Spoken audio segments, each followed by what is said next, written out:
Assalamualaikum warahmatullahi taala wabarakatuh dan salam sejahtera.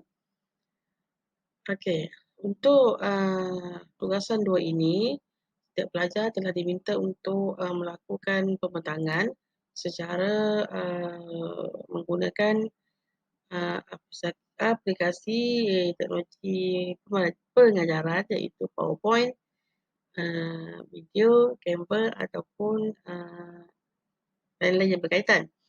Jadi untuk tugasan ini saya akan membentangkan laporan taksiran awal kanak-kanak bagi kod khusus PAKK 2293D yang mana pensyarah bagi subjek ini adalah Encik Azman bin Kosonan.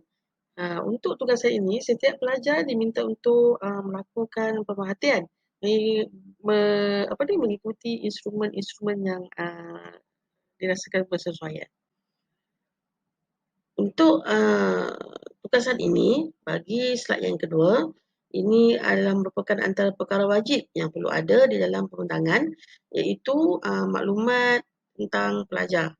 Jadi saya perkenalkan diri saya adalah bernama Nur Zawah Selina binti Ahmad, angka giliran 2021192380027, ya, daripada kumpulan B2 PAK ambilan Oktober 2021. Jadi ini adalah butiran mengenai diri saya dan saya akan teruskan dengan pembentangan saya. Baik, saya teruskan. Untuk tugasan ini iaitu berkenaan dengan pentaksiran. Jadi sebelum kita pergi lebih lanjut, perlulah saya terangkan di sini apakah objektif saya melakukan pentaksiran ini. Okey. Pentaksiran yang saya lakukan ini adalah melalui pemerhatian.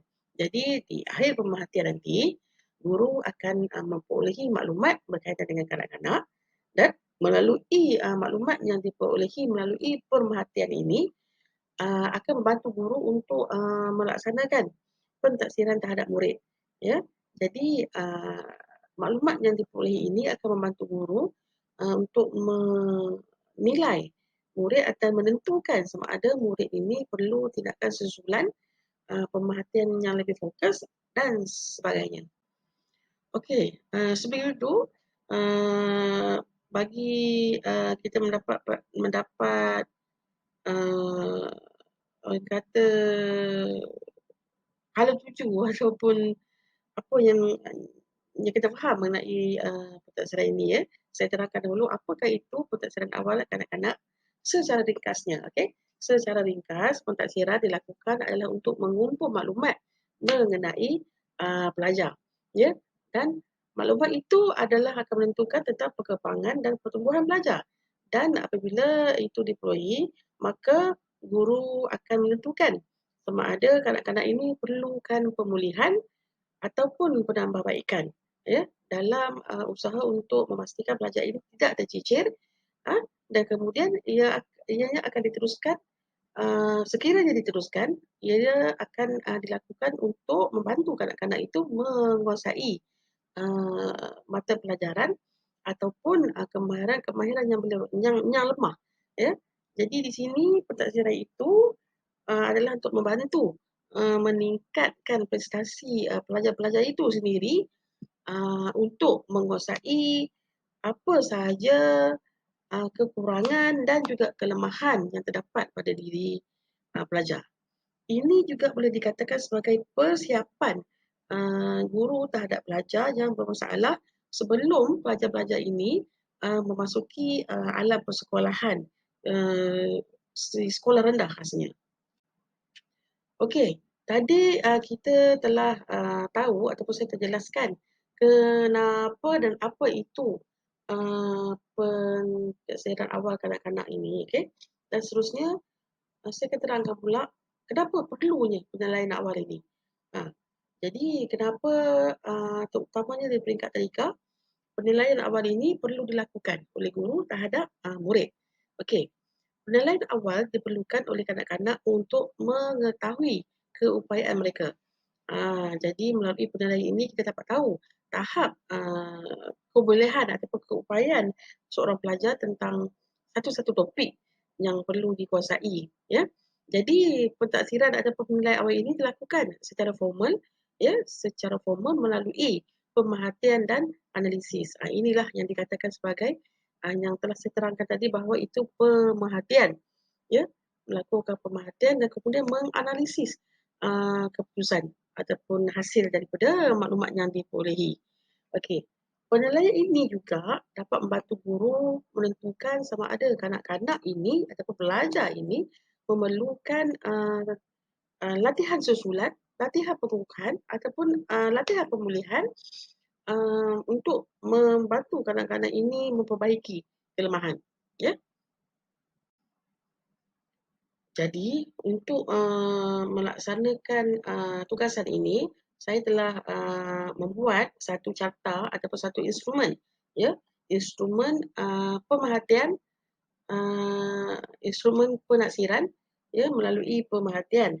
Dan ini adalah senarai semak yang telah saya buatlah, ya, yang telah saya cipta, iaitu kita dapat lihat di sini ada nama murid, umur murid dan kemudian tunjang. Jadi saya telah memilih tunjang sains dan teknologi, iaitu berkaitan dengan awal matematik kerana saya adalah seorang guru matematik, jadi saya ingin memastikan pelajar-pelajar saya ini menguasai awal matematik. Jadi tajuk yang saya fokuskan adalah operasi tambah satu nombor, ya, operasi tambah satu nombor. Okey. Kita boleh dekat borang, ya. Konstruk, kita tengok konstruk dia adalah MA 2.1, iaitu pengetahuan tentang nombor. Okey. Jadi di ruangan yang kedua kita dapat lihat bahawa kandungan je. Apakah yang telah saya senaraikan, ya.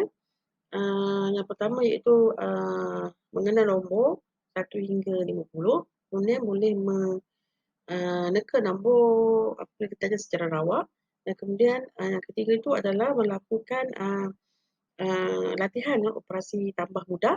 Yang keempat, memberi alat bahan bantuanlah kepada pelajar untuk mendapatkan jawapan kepada persoalan sekiranya dia mengalami kesukaran. Dan kemudian keempat, itu adalah kita akan melihatlah apa ni, menulis jawapan yang diperolehi daripada soalan tadi. Adakah pelajar ini berjaya ataupun tidak berjaya? Dan untuk itu saya telah melakukan pemerhatian ini selama 2 minggu. Pemerhatian pertama itu adalah untuk minggu yang pertama dan pemerhatian kedua adalah untuk minggu yang kedua. Jadi kita akan melihat sama ada pelajar ini uh, meningkat prestasi dia ataupun dia tidak dapat menguasai.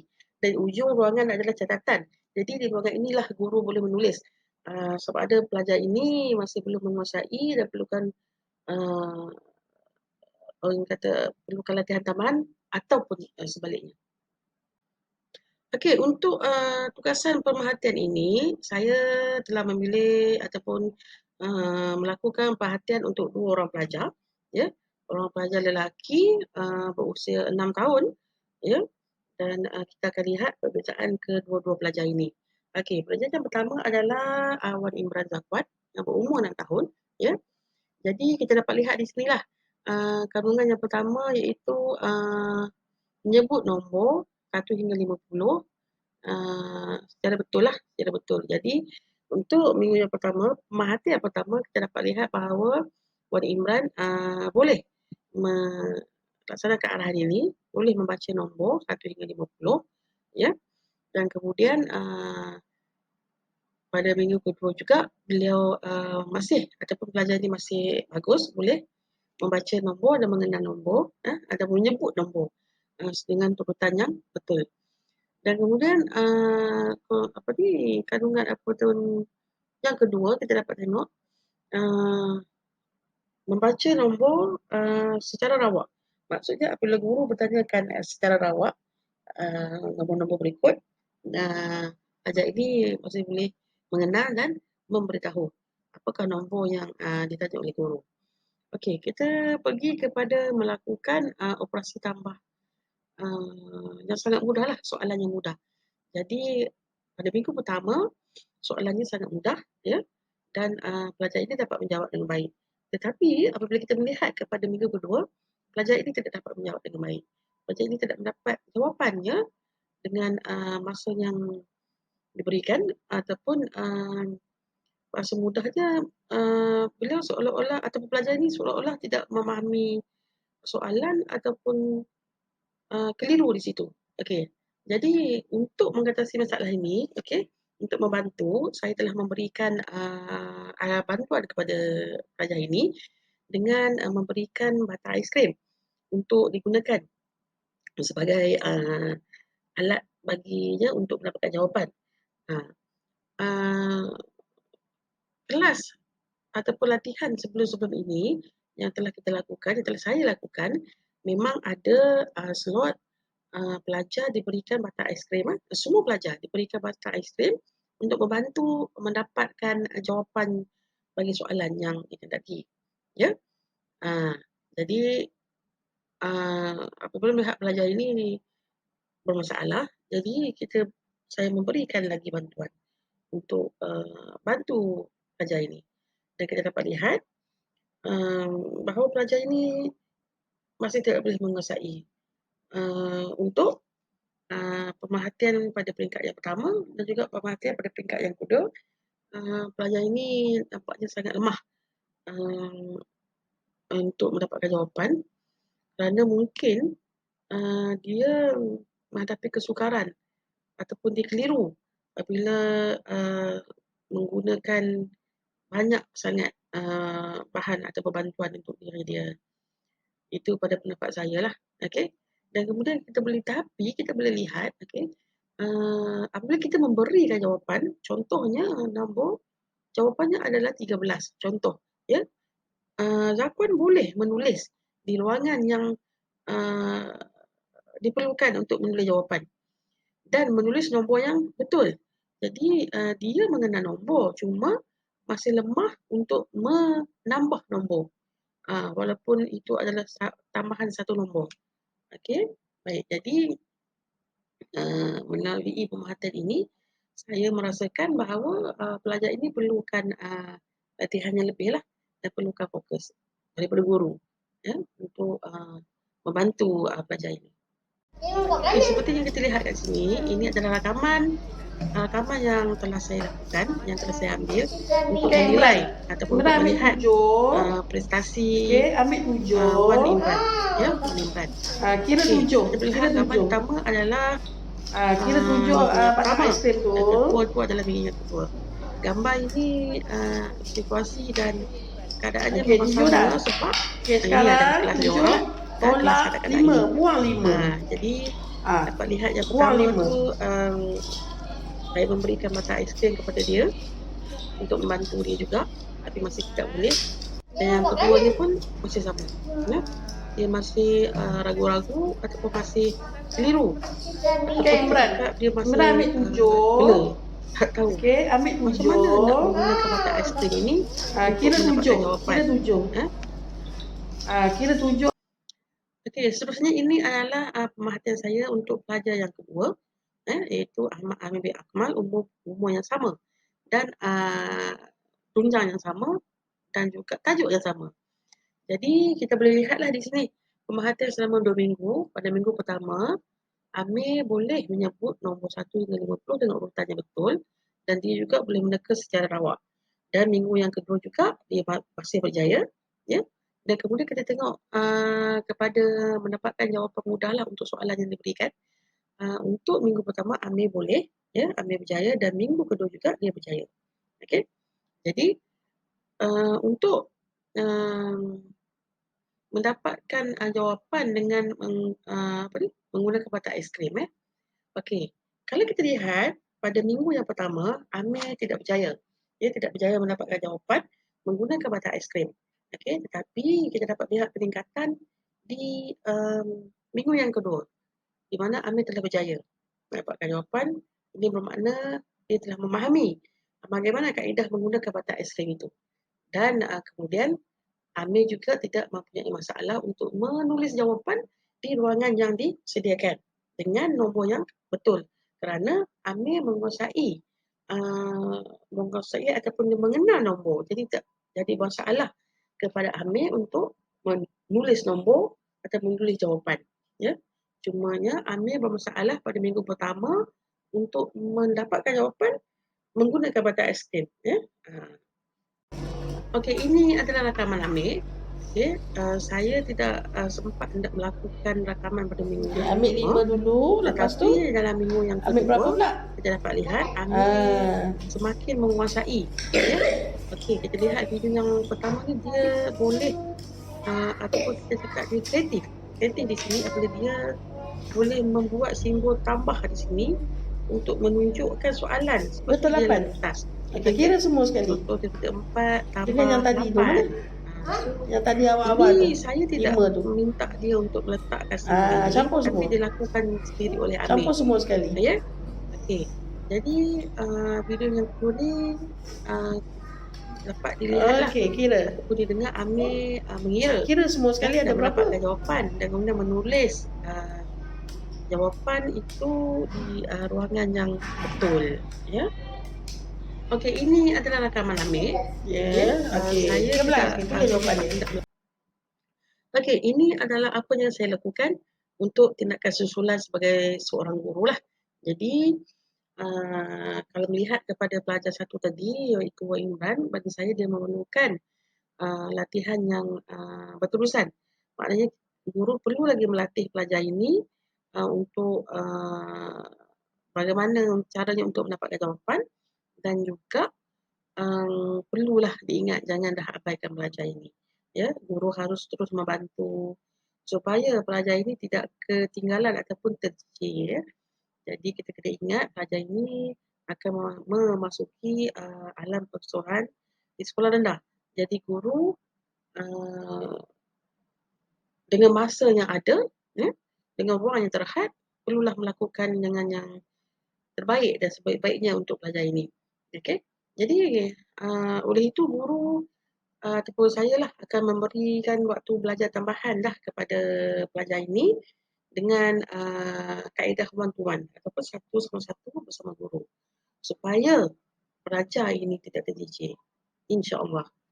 Okey, dan kemudian tindakan yang seterusnya apabila pelajar ini masih lagi tidak menguasai dengan sebaiknya, guru boleh memaklumkan kepada ibu bapa berkenaan dengan prestasi pelajaran anak-anaknya lah. Ini bukannya untuk memalukan atau merendah-rendahkan pelajar itu ataupun anak itu di depan ibu bapa. Jadi untuk mohon supaya ibu bapa juga melakukan tindakan untuk membantu anaknya menaikkan ataupun memperbaiki kemahiran ataupun dia punya prestasi pelajaran. Okey. Jadi berikan latihan dan minta ibu bapa terlibat bersama anak di rumah dengan menjawab latihan yang dibekalkan. Okey, apabila ini dilakukan bersama keluarga di rumah, bersama parents, bersama ibu bapa, ianya sebenarnya memberikan satu motivasi kepada pelajar ini. Dan kita tahu kanak-kanak ini memang perlu keperhatian dan suka keperhatian, terutamanya daripada ibu bapa sendiri. Jadi apabila adanya aktiviti seperti ini, aktiviti bonding time ini, ia akan memberikan satu semangat ataupun satu motivasi kepada pelajar ini untuk meningkatkan dirinya untuk belajar dengan lebih pandai. Ya. Okey, secara umumlah, okey, secara logik, ibu bapa mesti dia akan cakap dekat anak dia, belajarlah dengan baik. Nak jadi pandai, kenalah belajar baik, kenalah belajar betul-betul. Kan? Jadi ini secara tidak langsung akan membuatkan pelajar itu merasa seperti dihargai, disayangi. Okey, dengan nasihat-nasihatnya sebegitu akan membuatkan dia lebih bersemangat dan bermotivasi untuk belajar dan untuk terus datang ke sekolah. Itulah perlunya. Kenapa tindakan susulan ini dilakukan, ya? Okey, baik. Okey, jadi pembentangan saya sudah pun selesai. Okey, ini cuma saya ingin maklumkan bahawa sumber-sumber rujukan yang saya perolehi, okey, untuk mendapatkan maklumat tentang topik ini. Okey, saya telah melayari 3 laman web yang berkaitan.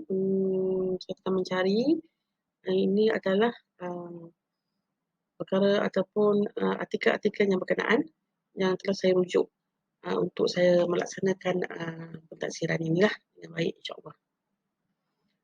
Okey, di akhir sekali ini, di akhir untuk penutup, saya sekali lagi ingin mengucapkan ribuan terima kasih yang tidak terhingga kepada Encik Azman bin Kusnan selaku pensyarah, ya, kerana telah memberikan banyak ilmu, banyak bahan dan juga banyak tunjuk ajar, ya, tanpa jemu, ya, untuk saya melaksanakan tugas hari inilah, ya.